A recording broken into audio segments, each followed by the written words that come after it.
नमस्कार मित्रांनो, solid age Marathi ट्युटोरियल्समध्ये आपलं स्वागत आहे. या व्हिडिओमध्ये आपण शिकणार आहोत स्वीप ही कमांड. या व्हिडिओमध्ये आपण मल्टीपाथ आणि मल्टी सेक्शन हा स्वीपचा ऑप्शन शिकणार आहोत. या आधीच्या व्हिडिओमध्ये आपण सिंगल पाथ स्वीप हे ऑप्शन शिकलो होतो. त्याच्यासाठी आपल्याला 2 पाथ ड्रॉ करायला लागतील. तर स्केच करूया आपण टॉप व्ह्यू वरती. इथून स्प्लाइन घेतला आहे, कर्व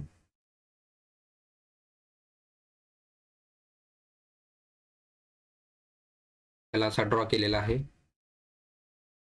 त्याला फुली डायमेन्शन द्यायचंय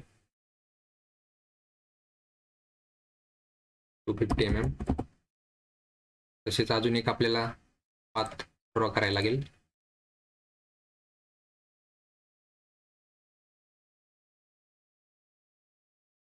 हा आपला दुसरा पाथ आहे. याला पण डायमेन्शनिंग करायचंय 250 mm. हा कर्व असल्यामुळे आपण याला ऍडजस्ट करू शकतो. हे असा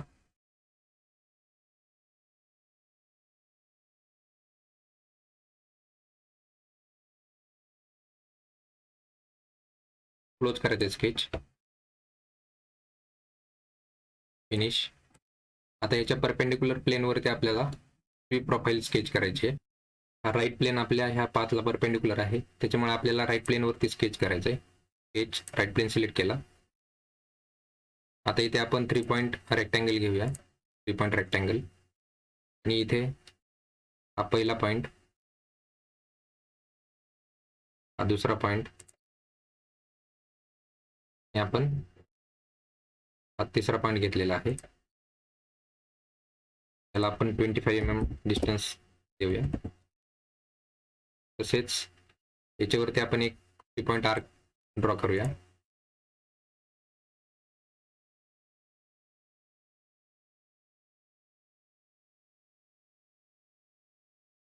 त्यामुळे ही लाईन आपल्याला कन्स्ट्रक्शन मोडमध्ये घ्यायला लागेल. Close sketch, finish, cancel. आता हे एक स्केच आपलं रेडी झालेलं आहे, पण एंडला पण आपल्याला स्केच करावं लागेल. त्याच्यासाठी आपल्याला एक पॅरलल प्लेन घ्यावा लागेल. राईट प्लेनला पॅरलल प्लेन 250 mm वरती असेल. ओके. याच्यावरती आपल्याला दुसरं स्केच करायचं आहे. स्केच, प्लेन सिलेक्ट केला.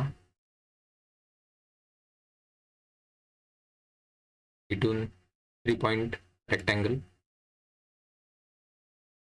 पहिला पॉईंट, हा दुसरा पॉईंट, हा तिसरा पॉईंट. आपण याची हाईट 20 mm ठेवूया आणि याच्यावरती पण एक 3 पॉईंट आर्क ड्रॉ करूया.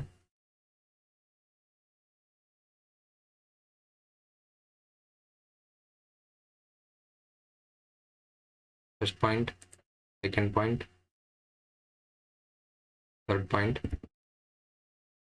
ही पण लाईन आपल्याला कन्स्ट्रक्शन मोडमध्ये घ्यायला लागेल. क्लोज करायचे स्केच, फिनिश, कॅन्सल. हे प्लेन आपण हाईड करूया. त्याच्यानंतर स्वीप या कमांडवरती क्लिक करायचं आहे.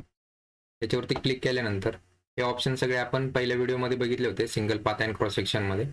तर आता इथे multiple path and cross sections याच्यावरती इथे क्लिक करायचं आहे आणि फुल मर्ज, नॉर्मल आणि टँजंट कंटिन्युअस असंच ठेवून त्याला ओके करायचं आहे.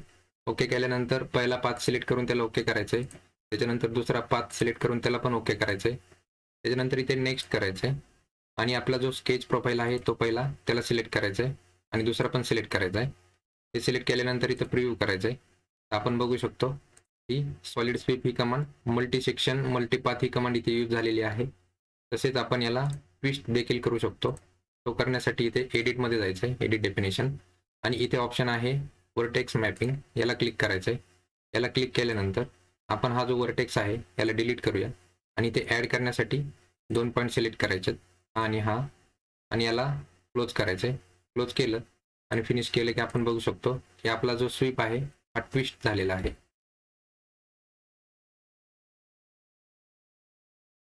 तर तुम्हाला असं वाटत असेल या व्हिडिओमधून आपण नक्कीच काहीतरी नवीन शिकलोय, तर चॅनलला नक्की लाईक, शेअर आणि सबस्क्राईब करा. धन्यवाद.